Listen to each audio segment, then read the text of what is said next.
महाराष्ट्रामध्ये गोंधळाची परिस्थिती निर्माण झालेली आहे। म्हणजे जे बहुमत त्यांना मिळालं आहे हे बहुमत साधं नाही। इतकं बहुमत मिळाल्यावर दुसऱ्या दिवशी मुख्यमंत्री आणि सरकार स्थापन व्हायला पाहिजे होतं 26 तारखेला। निवडणुकीच्या आधी सांगितलं जात होतं की 26 तारखेला मुदत संपते विधानसभेची आणि त्या दिवशी सरकार जर आलं नाही आमचं जेव्हा आम्ही आशादायी होतो तेव्हा त्यामुळे तिथे राष्ट्रपती राजवट लावली जाईल।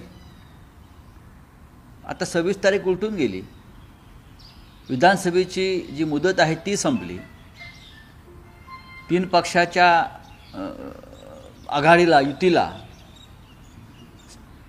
सैतानी बहुमत मिळालं आहे।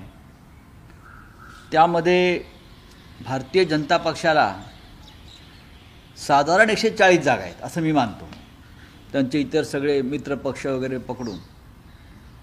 तरी जर राज्याला मुख्यमंत्री लाभला नसेल तर 3 पक्ष जे आहेत, अजित पवारांचा पक्ष असेल, एकनाथ शिंदेचा पक्ष असेल, देवेंद्रजींचा पक्ष असेल, यांचं तंगड्यात तंगडं अडकलेलं आहे आणि एकमेकाच्या छातीवर बसण्याचा कार्यक्रम पडद्यामागे सुरू आहे।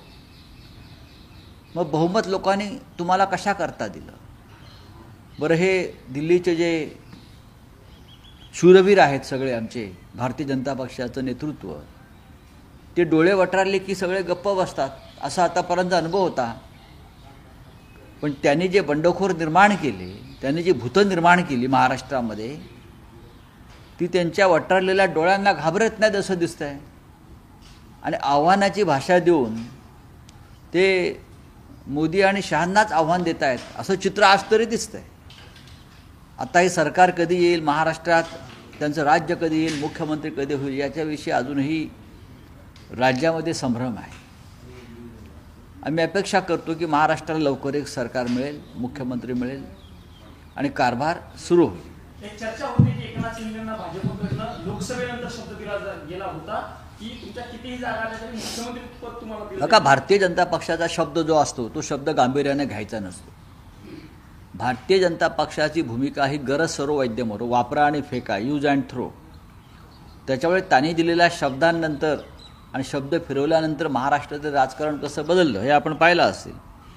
आणि फिरवलेल्या शब्दाचे सगळ्यात मोठे व्हिक्टीम ही उद्धव ठाकरे यांच्या नेतृत्वाखालची शिवसेना आहे। भारतीय जनता पक्ष कधी शब्द पाळत नाही, कधी नाही। मग तो शब्द खुलेआम दिलेला असो, बंद दाराआड दिलेला असो, बाळासाहेब ठाकरे हिंदुहृदय सम्राट यांच्या खोलीत दिलेला असो, प्रधानमंत्र्यांच्या खोलीत दिलेला असो किंवा अमित शहांच्या कार्यालयात दिलेला असो, असे कोणते शब्द पाळणं हे भारतीय जनता पक्षावर कधीच बंधनकारक नसतं आणि ती नैतिकता ते पाळत नाहीत, पाळत आलेले नाही। त्यांना एखादा पक्ष फोडण्यासाठी, सरकार पाडण्यासाठी जेव्हा एखाद्याची गरज असते तेव्हा त्या आश्वासना आणि वचनांची बरसात करतात आणि त्यांचं काम भागलं की त्यानंतर ते लाथा घालतात। हे तुम्हाला आता महाराष्ट्रात दिसतंय। शिवसेना आणि भाजप एकत्र होती तेव्हाही हा अनुभव आम्ही घेतलेला आहे।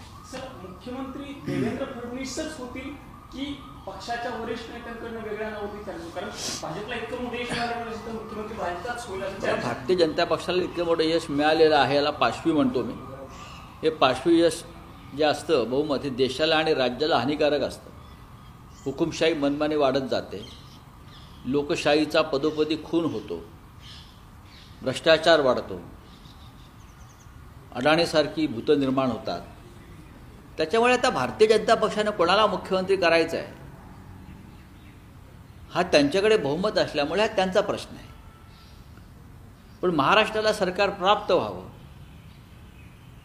आणि ते लवकरात लवकर मिळावं अशी जर जनतेने अपेक्षा केली असेल तर ती चुकीची नाही। आणि सरकार यासाठी हवं आहे की त्यांनी जी आश्वासनं दिलेली आहेत की लाडक्या बहिणींना आता 2100 रुपये देणार, बहिणी वाट बघतायत, 2100 रुपये देणार, बहिणी वाट बघतायत। कर्जमाफीची घोषणा केली आहे, शेतकरी वाट बघतायत कधी कर्जमाफी होते। अशा अनेक योजना आणि घोषणा त्यांनी करून ठेवल्या, त्याच्यामुळे बहिणी, शेतकरी, कष्टकरी, बेरोजगार हे वाट पाहत आहेत। म्हणून सरकार ताबडतोब यावं।